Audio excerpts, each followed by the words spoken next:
अगर मन में ठान लिया तो आधी जीत हो गई। राजू एक छोटे से गांव में रहने वाला लड़का था, जिसकी आंखों में बड़े सपने थे।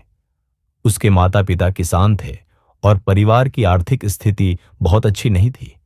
लेकिन राजू पढ़ाई में बहुत होशियार था और हमेशा कुछ बड़ा करना चाहता था। उसका सपना था कि वह इंजीनियर बने और अपने गांव का नाम रोशन करे। हालांकि रास्ता आसान नहीं था।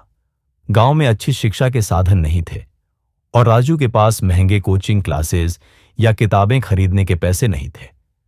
कई लोगों ने उसे कहा कि यह सब सिर्फ बड़े शहरों में रहने वाले अमीर बच्चों के लिए होता है। लेकिन राजू ने मन में ठान लिया कि चाहे कितनी भी मुश्किलें आएं, वह अपने सपने को पूरा करेगा। संघर्ष की राह। राजू ने अपने गांव में उपलब्ध किताबों से ही पढ़ाई शुरू कर दी। वह रोज सुबह जल्दी उठता, खेतों में माता पिता की मदद करता और फिर स्कूल जाता। स्कूल से लौटकर वह घंटों तक पढ़ाई करता। उसके पास इंटरनेट नहीं था, लेकिन उसने अपने स्कूल के लाइब्रेरियन से पुराने समाचार पत्र और पत्रिकाएं इकट्ठा करनी शुरू कर दी। वह किसी भी तरह नई जानकारियां हासिल करने की कोशिश करता। गांव के कुछ लोगों ने उसका मजाक उड़ाया।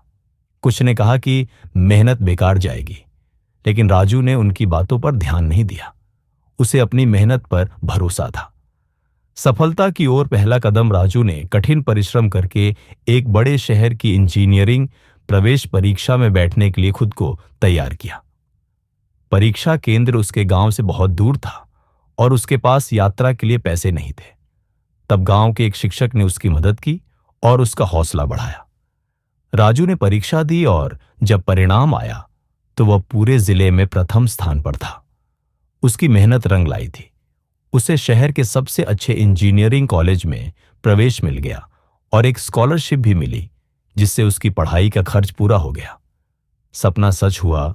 कई सालों की कड़ी मेहनत के बाद राजू एक सफल इंजीनियर बन गया। उसने न सिर्फ अपने परिवार बल्कि पूरे गांव का नाम रोशन किया। अब वह गांव के बच्चों को पढ़ाई के लिए प्रेरित करता था और उनकी मदद भी करता था। जब भी कोई उससे पूछता कि यह सब कैसे संभव हुआ, तो वह मुस्कुराकर कहता, अगर मन में ठान लिया तो आधी जीत हो गई।